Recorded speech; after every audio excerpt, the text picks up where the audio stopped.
better because I might hear from people.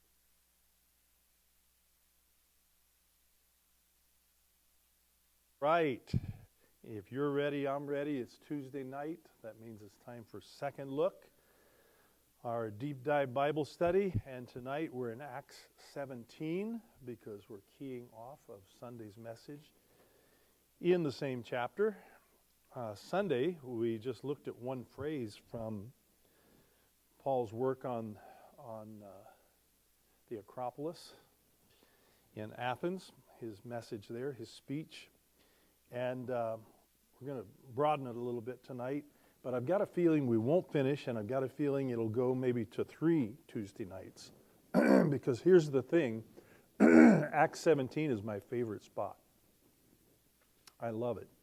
I could stay there a long time, and so we're going to stay there at least a short time. So here we go, Acts 17. Let's take a look at we're going to talk about the run-up to it tonight. And you've got a study guide there. Sorry to those online, you don't. But you've got a study guide there that will be helpful to you. Let me grab one of them because it would be nice if I know what I'm doing. Let's look at, we're going to work on the run-up to the speech, but let's look at the speech proper, which begins about verse 22. Paul has been invited to speak. We'll touch on that in a moment. So he stood in the midst of the Areopagus. We'll talk about that particular term as well. And he said, "Men of Athens," which is a very Socratic thing to do. In Socrates' Apology, which is one of his last dialogues. It's his defense, one of his defenses. You know the Socrates story. He's accused of corrupting the young with his questions, and so they sentence him to die by his own hand. They give him poison, hemlock. And in one of his last dialogues, the Apology, he begins it the same way, "Men of Athens." So Paul stood in the midst of the Areopagus, and he said, "Men of Athens, I observe that you are a very religious people in all respects, for while I was passing through and examining the objects of your worship," we're going to see why Paul has got downtime that lets him do some touring, some sightseeing. "Examining the objects of your worship, I also found an altar with this inscription, 'To an unknown God.' Therefore, what you worship in ignorance, this I proclaim to you." In other words, he seizes on their admission of ignorance. Here's a God we don't know, one we might have skipped. We don't even know his name, but we don't want to be guilty of being disrespectful. So they made a shrine to the unknown God. What in Greek is the agnostos theos, the unknown God. And he seizes on their admitted ignorance. This is an absolute brilliant move on his part, because they've already said we don't know. And so he says, "Therefore, what you worship in ignorance, this I proclaim to you." The God you don't know is the one I want to tell you about. And then he launches into it, verse 24. "The God who made the world and all things in it, since he is Lord of heaven and earth," we've seen that phrase before, haven't we? "Does not dwell in temples made with hands." I think one of the things we may do next week is see how much of an understanding of the supernatural worldview, what we've been calling the Deuteronomy 32 worldview, how much of it Paul is aware of. But that tell phrase right there, heaven and earth, tells you that he's tracking. He's the Lord of heaven and earth. Remember the pattern. And he does not dwell in temples made with hands. He's just viewed thousands of shrines and temples. One Bible scholar, I've referenced him before. He is current. He is a great scholar. He's among the top 3 or 4 New Testament scholars in the U.S. currently. His name is Craig Keener. Craig had and we knew each other as undergraduates. He has gone, I don't know how he did it, except he's brilliant.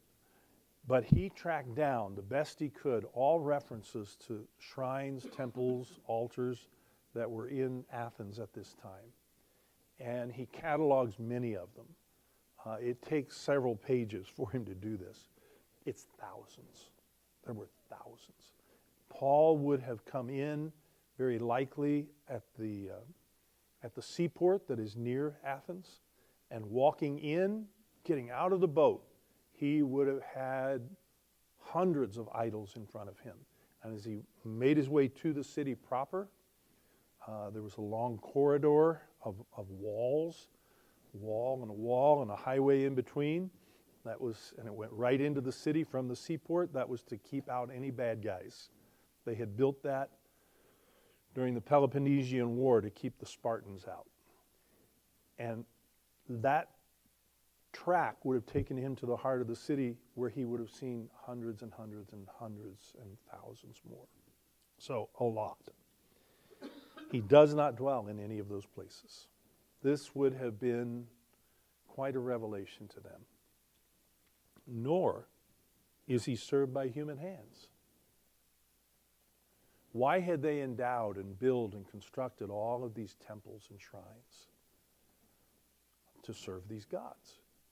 And he says, all of those gods, the real God, he's not served by the one you don't know, he's different. He's not served by human hands. He goes on, since he himself gives to all people life and breath and all things. We're going to come back. It's a key phrase. And he made from one man every nation of mankind to live on the face of the earth. That just sounds like commonplace to us. Oh yeah, of course. You know, whether you believe that God created the first man and woman in an ideal spot and we all come from that, or you're a modern skeptic scientist who says, well, we evolved, but we're now all one race of humans. It's commonplace to us. It wasn't to them. They didn't believe that. Nobody believed that. The system then was the Greek gods created the Greeks. The Egyptian gods created the Egyptians. The Babylonian gods created the Babylonians. You see? He says no. He made from one, this is the unknown God. Here's what you don't know. He made from one man every nation, ethne, of mankind to live on the face of the earth, having determined their appointed times and the boundaries of their habitation, that they would seek God, if perhaps they might grope for him and find him. And here was the message on Sunday. Though he is not far from each one of us, for in him we live and move and exist, the New American Standard says, have our being. As even some of your own poets have said. We're going to come back to that. Again, that's a brilliant ploy that he uses there. For we also are his children. Being then children of God, we ought not to think that the divine nature is like gold or silver or stone, an image formed by the art and thought of man. Therefore, having overlooked the times of ignorance, God is now declaring to men that all people everywhere should repent. There's the first word of the gospel. Because he has fixed a day in which he will judge the world in righteousness through a man. And here he begins to bring it to Christ. A man whom he has appointed, having furnished proof to all men by raising him from the dead. We'll stop there because that's the end of the speech proper. And at that point, that's a bridge too far for most of them. And some say he's not worth listening to, and they mock. But others say we'll hear more later. Some do embrace and some do believe, and among them are some of the principal people, which is very, very interesting as well. So, he's in Athens. The way it happens is he has been moving. The gospel has come into Europe, first at Philippi, Roman colony, up way in the north, not in Greece proper, but in what's known as Macedonia, which is northern part. Alexander the Great is a Macedonian. We always think of him as a Greek. He was a Macedonian. It's in the north, way in the north. And there was the Roman colony of Philippi, which is a little mock-up of Rome right there in Macedonia. He goes there first. We know that story. Gets put in jail and all of that. He goes from there to Thessalonica and has great success there. But after a couple of weeks, people feel threatened and he's run out. Goes to Berea. Has better success there because the people embrace and the Jewish people are willing to look at what the Word has to say about what he's saying. And he can work with that until people from Thessalonica find out he's in Berea and they come there and he has to leave there. So he's running from pillar to post. And he arrives at Athens because, and we're not sure if he comes by boat, it may be. The passage that talks about him getting there is a little bit muddled. Did he go on foot or some other conveyance, or did he go by boat? We're not sure. But he arrives at Athens because they're trying to keep him just a step ahead of trouble. And so they use this diversionary tactic, you can read earlier in the chapter, to try and get them off his trail. And then his handlers, his people like Silas, Dr. Luke, some others, they leave him there by himself. Big mistake. As I said Sunday, Paul is the sort of figure that ought not be left unattended. And so he tells us that what he does is he goes into the city. It's not really on his itinerary. This was not in the plan for him to be there. There's no preparations been made. He doesn't know anybody there. There is a Jewish population there, so he naturally goes and he begins to talk to people. They're in the synagogue. In fact, if you back up in the chapter, while he was waiting for them, verse 16, at Athens, his spirit was being provoked within him as he was observing the city full of idols. He'll reference that in his speech. So he was reasoning in the synagogue with the Jews and the God-fearing Gentiles. Those are the people that are fellow travelers. And in the marketplace, what's known as the agora, you've probably heard that word, if no other way than agoraphobia, somebody that can't be in a crowd. It comes from that word. The agora was a place where you bought, sold, trade, but it was more than that. It was like the public meeting place, and all kind of exchanges took place there. You could sit down and have a meal together. You could the equivalent of a coffee shop or whatever, and people were coming and going and talking, and it was the meeting place. And so he was meeting with people in the synagogue, but also in the marketplace, the agora, every day with those who happened to be present, just whoever was there. And also some of the Epicurean and Stoic philosophers were conversing with him. We're going to come back and look at those people. And some were saying, what would this idle babbler wish to say? Others, he seems to be a proclaimer of strange deities. Now, notice that that's a plural, deities, because he was preaching Jesus and the resurrection. And because of all that, they took him and they brought him to the Areopagus, that place right below the great Parthenon, a big public theater, amphitheater, where ideas were discussed. It was also used as a court for homicides. But it was a place where the philosophers made their cases and they talked endlessly about new things. And so they brought him there. 19, may we know what this new teaching is which you're proclaiming. For you're bringing some strange things to our ears, so we want to know what these things mean. Interesting little editorial comment. 21, now all the Athenians and strangers, because there were native Athenians there, but there were also people from all over the empire, because it was the place to be. They were visiting there, and they used to spend their time in nothing other than telling or hearing something new. And we'll come back to that too. So there you've got the speech, there you've got the setup. He goes into Athens, and he has got to be not captivated, but this is like nowhere else. The sculpture is the finest. Athenian sculpture has never been surpassed, especially the sculpture from about the 3rd or 4th century BC. It's never been surpassed. finest sculpture in the world. The literature that comes from Athens. Every movie you've ever seen, the plot comes from the plays of Euripides, Sophocles,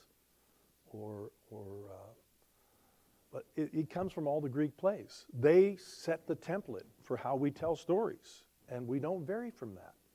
The Hollywood people talk about there's 7 different stories that we tell, and that's it. But they all go back to there.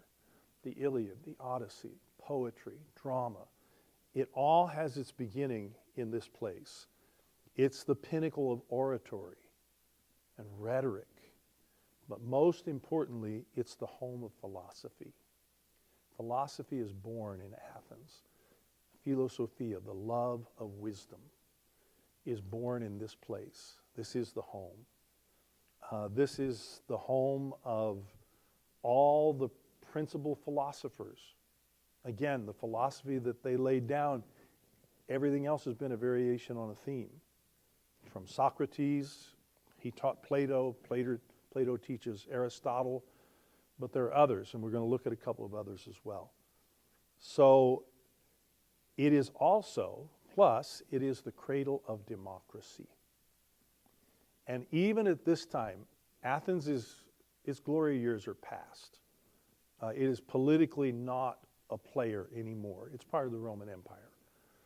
But Rome recognized the contribution Athens had made and pretty much left them alone to govern themselves.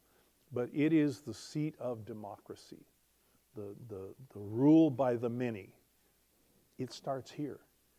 And even though most of the world doesn't practice it at this time, they admire it tremendously and wish they could. And so it's the cradle of all that. That's what this guy is going into. He has never been in a place like this because there is no place like this except this. It is the preeminent city. He is a Middle Eastern rabbi. And he's almost, probably to the appearance of some of the people there, he's like a rodeo clown figure. He is completely out of his element, right? And so the question is, how is Paul going to play in the big leagues? And I got to tell you, there are people that read this passage, commentators, and they say this was the place of his greatest failure.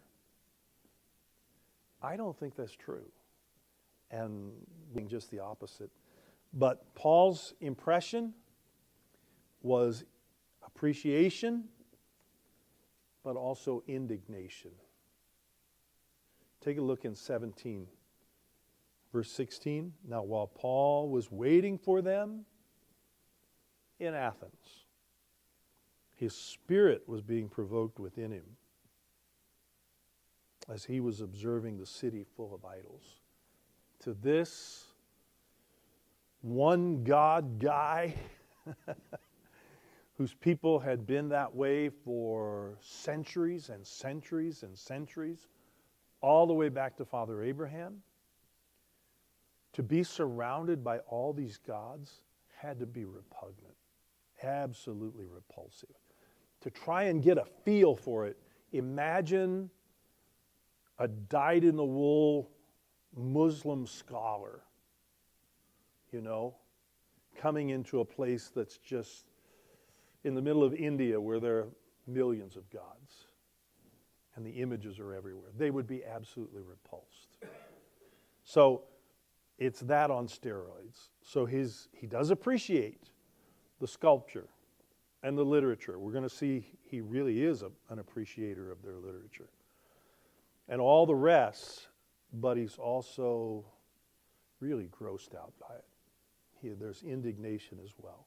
Somebody take a look in 1 Corinthians 10, verse 20.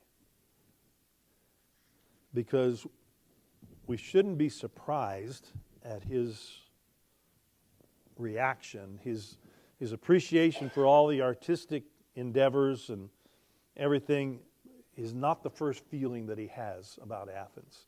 It's this indignation. Beautiful city, but as he says, full of idols. And all those idols are dedicated to the worship of gods that were no gods. What's 1 Corinthians 10:20 say?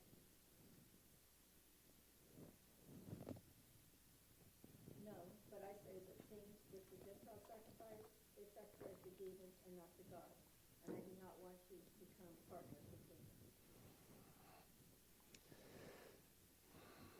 These gods, again, going back to our supernatural worldview, Deuteronomy 32, Psalm 82, all of that, these gods of the nations that the nations had worshipped, that they had been allotted to, sons of God are apportioned the nations, Deuteronomy 32, they become these corrupt gods, these abusive gods that the nations follow. And Paul levels with us here and he says, the things which the nations sacrifice, they sacrifice to demons. So all those rival gods, Paul's estimation, are just demons. Whether it's Zeus or Osiris or Marduk or whatever you're worshiping, if it's not the God of Abraham, Isaac, and Jacob, and Moses, and all, it's a demon. No matter how attractive it looks. And some of the gods were very attractive, but no matter, they're demonic. So Paul's got that mindset as he's walking through and he's seeing these thousands of shrines and altars and temples. He is repulsed because every single one of them is a demon. He knows that. Okay? And I can tell you, that can be a real shocker. I remember in India, we were in Delhi, and we were on this shuttle bus type thing, and they were taking us to another part of the city because there were a group of pastors there, and Tino and I were going to talk to them. And it's just, you're on sensory overload. And so we decided, I told Tino, you look out that side, I'll look out this side. And if you see something, yell. If I see something, I'll yell. And I yelled when I saw this 60, 70-foot statue, elaborate statue, with hundreds, and I mean hundreds and hundreds and hundreds of people in this plaza-like thing just bowing to it. It was like out of the book of Daniel. And everywhere you looked, there would be different kinds of little structures that would have this grotesque, gargoyle-y looking figure in there. A god, just on the streets. You just saw it everywhere, everywhere. And what it says about Paul, I can completely track with it. His spirit was being provoked within him. You're just struck by it. And so he was, because he knows they're demons, you see. So, quite a spectacle.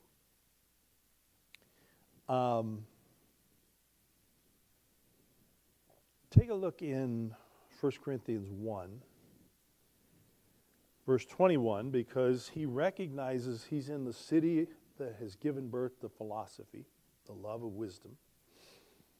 And above the sculpture and the oratory and everything else, this is what is Athens' enduring legacy, and he already knows that. What is he, because he's the author of 1 Corinthians 1:21, what's he say there? About the wisdom, the Sophia of the world. What's his feeling? Who's got it? For since in the wisdom of God, the world through it, wisdom did not know him, God was pleased through the foolishness of what was preached to save those who believe. It gives ample confirmation for what he already believes, this verse that we just read. That in the wisdom of God, the world through its wisdom did not know God. So all of this high-blown wisdom is it's not going to lead anybody to God. I remember before I embraced Christ, and I read all of those. I remember reading the dialogues of Plato and all of that. And there would be things that you would say, that's food for thought. But it wasn't really anything you could build your life on.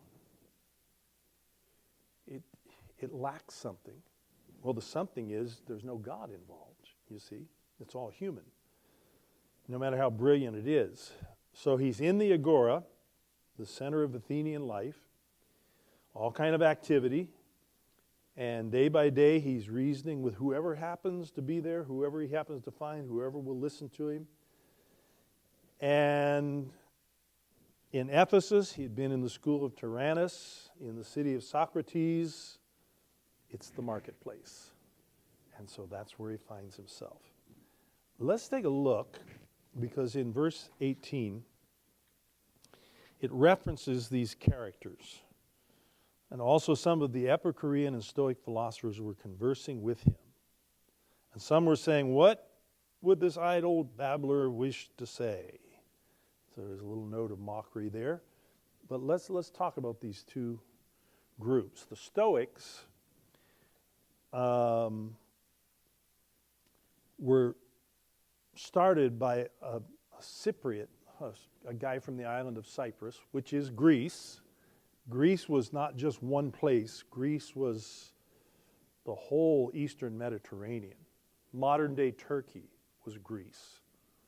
The islands, Crete, Cyprus, those were Greek. Everything in that locale was Greek. It was Greek. It was Greek influenced. The Battle of Troy is not fought in Greece. It's in modern-day Turkey. It's across the water. But that was considered Greece.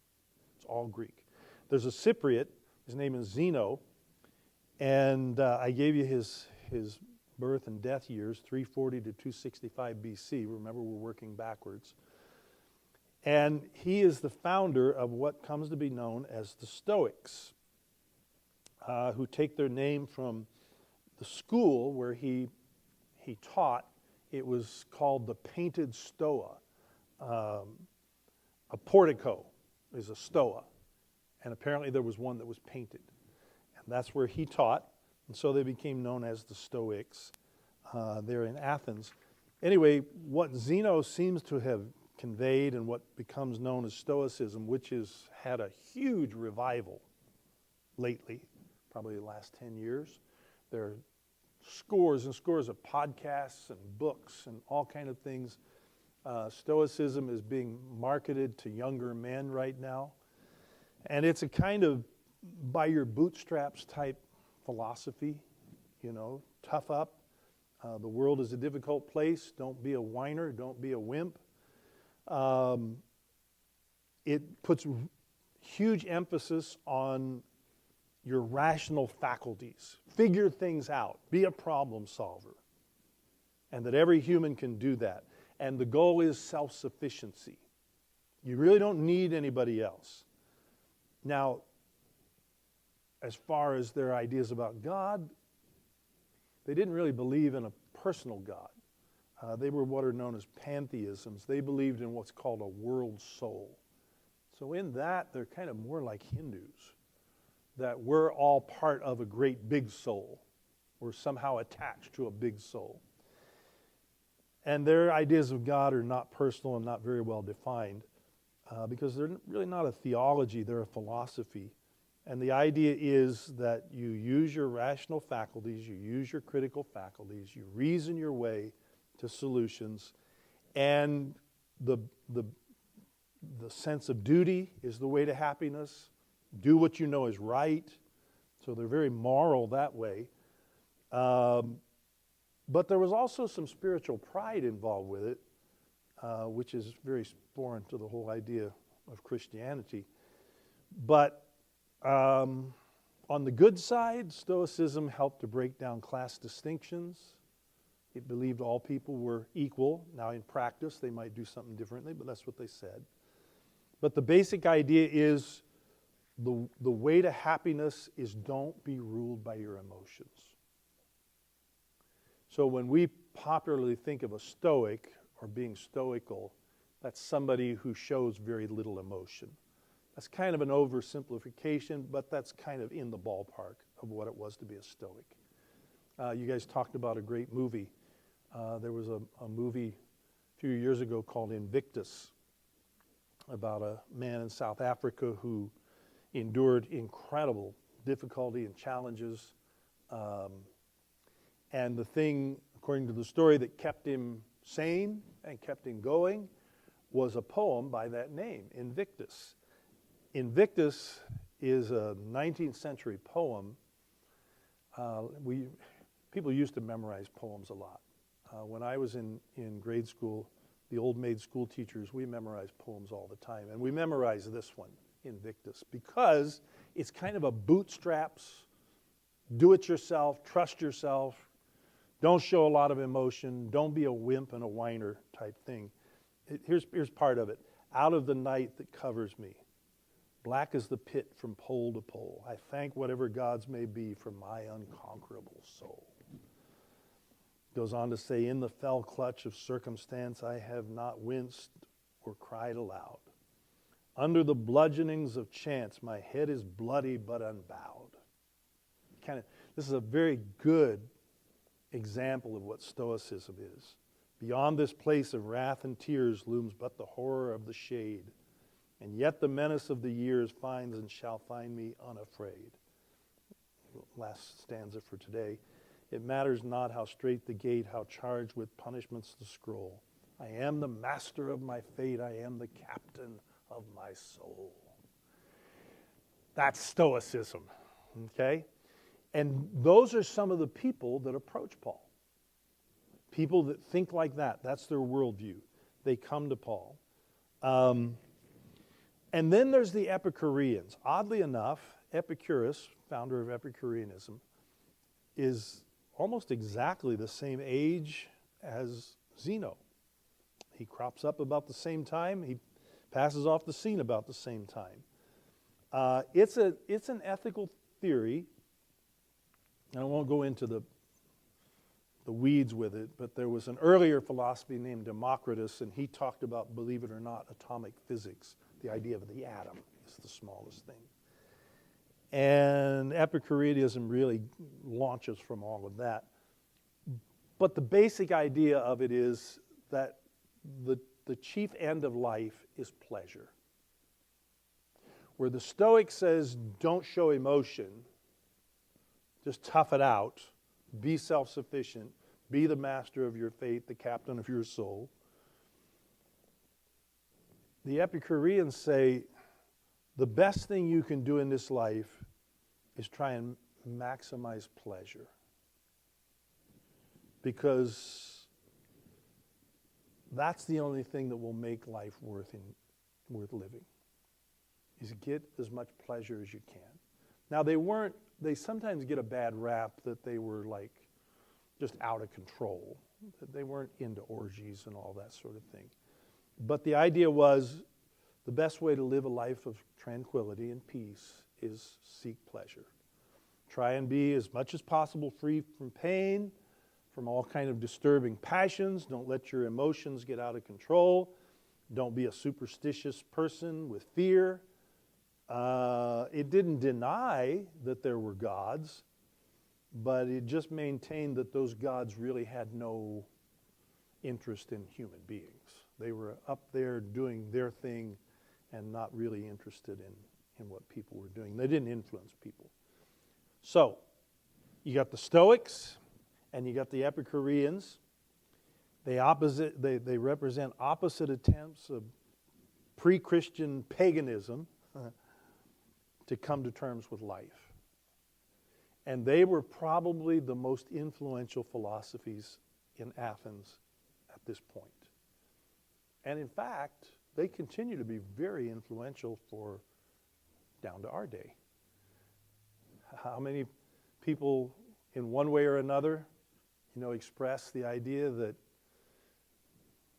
I want to get all the pleasure out of life I can because I don't know where I'm going. I don't know if there's a place to go to. Who cares?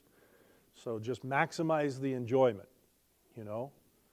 However you measure that, I mean, we've got a whole industry, Hollywood, the entertainment industry that does that. There is a reason why we pay athletes and entertainers just ungodly amounts of money. It's because we value the distraction that they give us. See? Because we want to be pleased. We want to have pleasure. We don't want to think about things that are unpleasant, so we distract. Anyway, so they're all still with us. Let's get back to our sheet here. There's a charge that these people make against Paul. Verse 18. The Epicurean, Stoic philosophers, they were conversing with him. They're in the agora, because he would talk to whoever was there. They were there. And some were saying, what should this idle babbler wish to say? Now, that's the way the New American Standard does it. What it's talking about, and it's the Greek word, I put it on your sheet here, spermologos, seed. It's somebody who picks up scraps or seeds, a little bit here and a little bit there. And he puts them all together, and then he tries to foist them off on us. That's their charge. What would this seed picker, this idle babbler, wish to say? And for that reason, they want to have an investigation.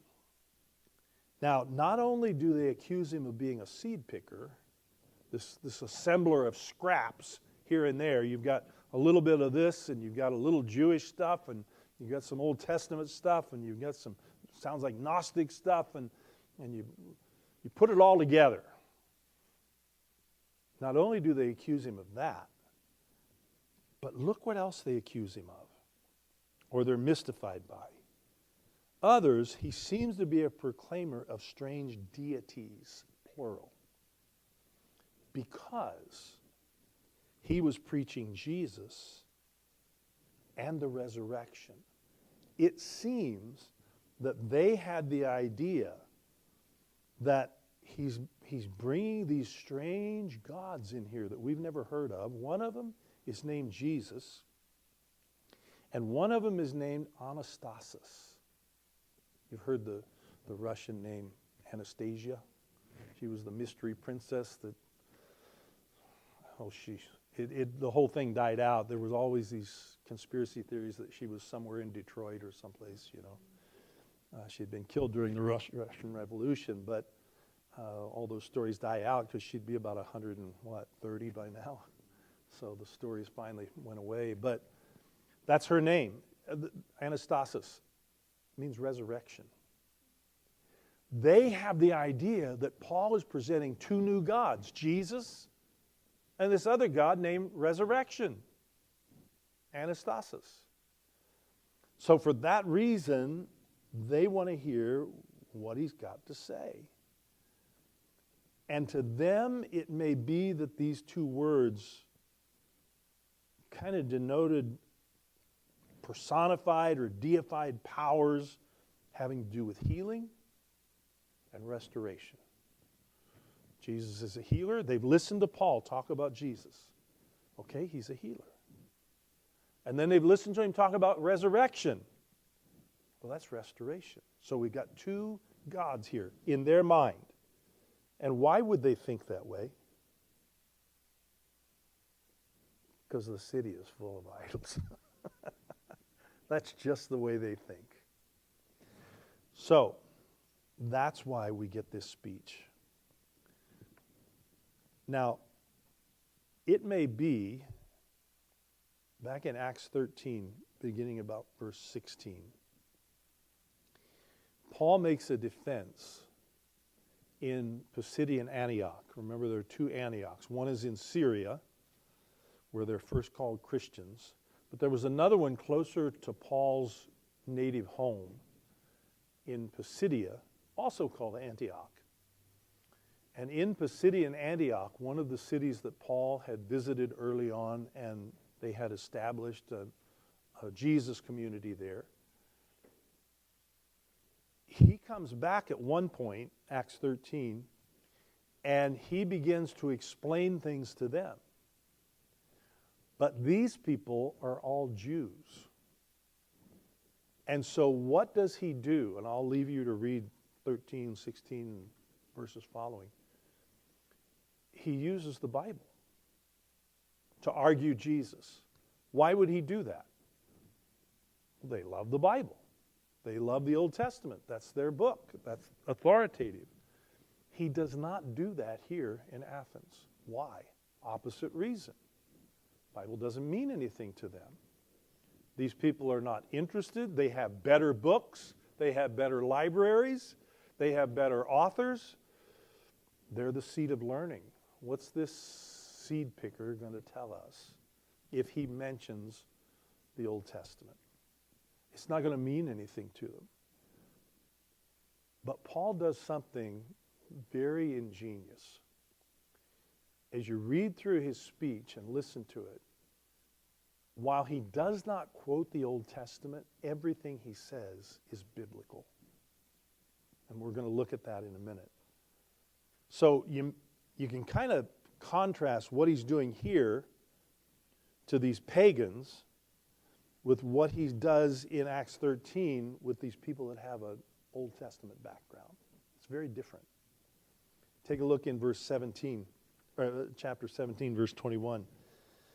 Now the Athenians and strangers visiting there used to spend all their time in nothing other than telling or hearing something new. That's what they loved to do. One commentator said that phrase, verse 21, is the most Greek thing you could say. Because that perfectly describes what they were all about. Because the Athenians and the foreigners that lived there spent their time in nothing except telling or hearing something new.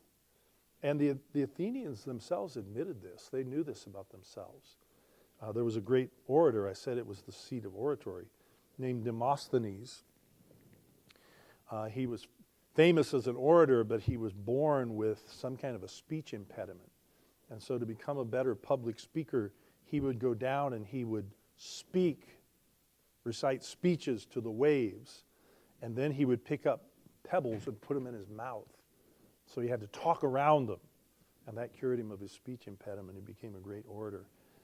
And Demosthenes, about 400 years earlier, had reproached the people of Athens for this very thing, because they were constantly asking if there was any fresh news. When he would go to town, they would always say, "What's new? What's new?"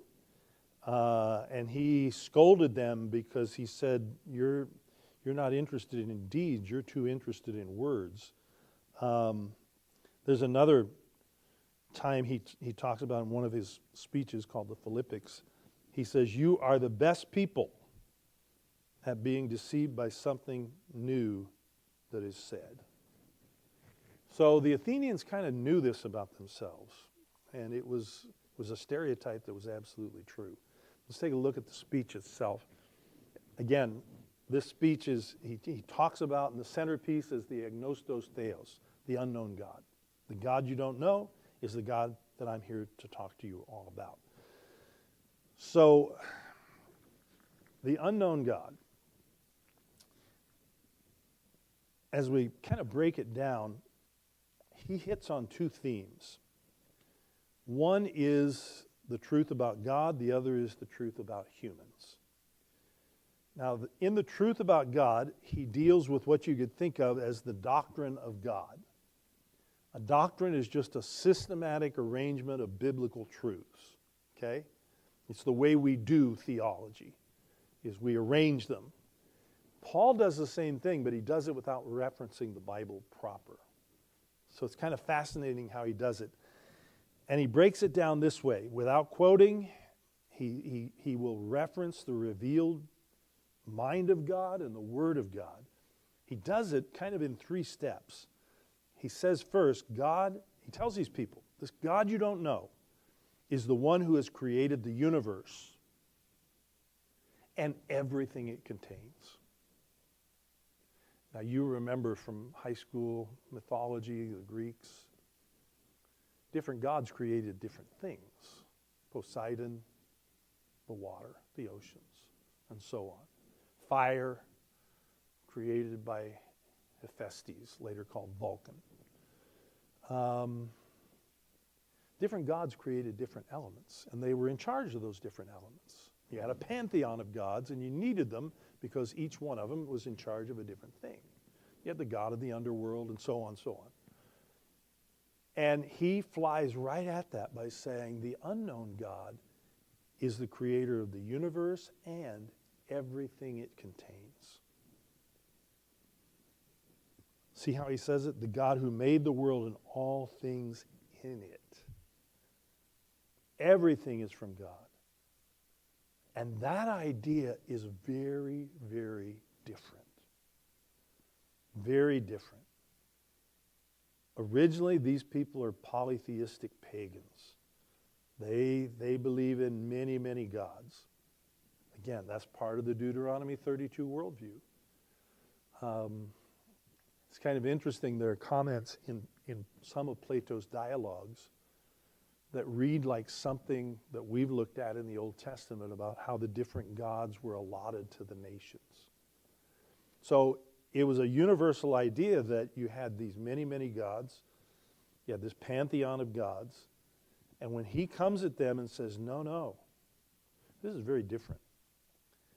But the truth about God is, the unknown God is, that this is the God who's created everything and everything in the universe.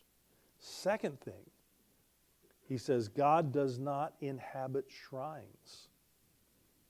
That goes all the way back to Exodus 20, the Ten Commandments, right?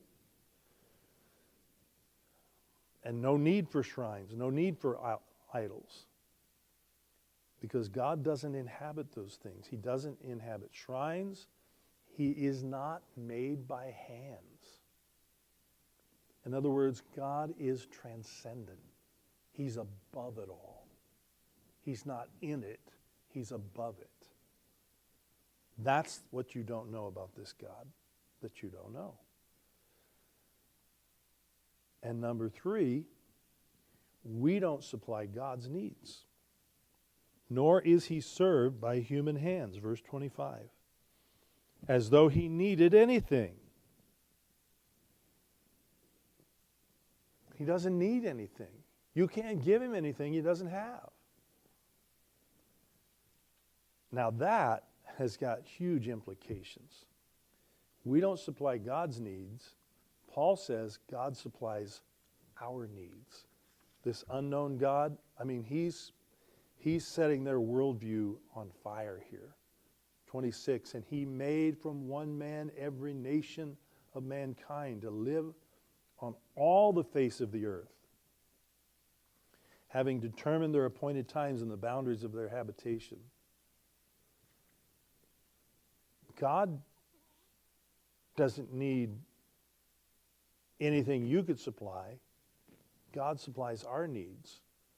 So his conclusion that he's driving at is that we are dependent on God. God is not dependent on us.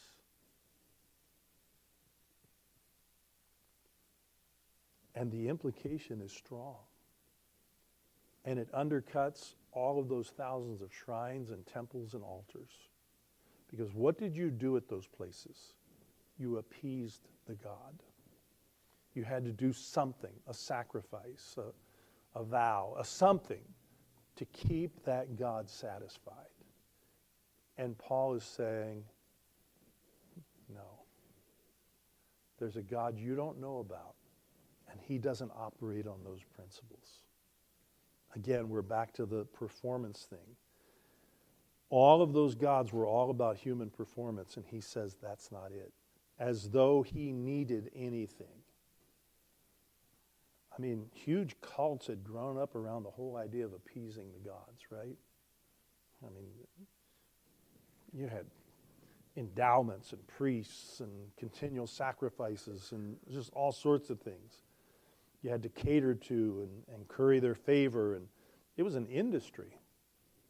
And we see that back in Ephesus when Paul runs into trouble because that's the center of Artemis worship. And there's a big meltdown over that because embracing Christ is going to thin out the ranks of people that will embrace Artemis. And it will wreck it all. Kind of similar thing happening here. Stuff had grown up around all this. And so when he says this unknown God, we don't supply his needs, he supplies ours. We're dependent on him, he's not dependent on us. He just smashes the industry. Right there. But doesn't he do it in such a gentle way? I mean, this is where I differ with people who say this is his worst hour. I think this is one of his finest hours. He's absolutely brilliant at what he does here. And so there's the truth about God. I think we'll table it there. Pick up next week the truth about humans, which is the doctrine of man. And he's going to touch on the reality that we've got a common ancestor, why we have earth and seasons and the environment that we do, why it was designed the way it is. He's going to talk about God's purpose in all that design. Well, why did he design it this way? And then he's going to hit them with a couple quotes that are just dynamite. And again, it's what we talked about on Sunday. He is not far from each one of us. Because in him we live and move and have our being. So, well, we will end it there. Thank you to everybody who joined us online. And we'll pick it up again next week in Acts 17. And we'll see you all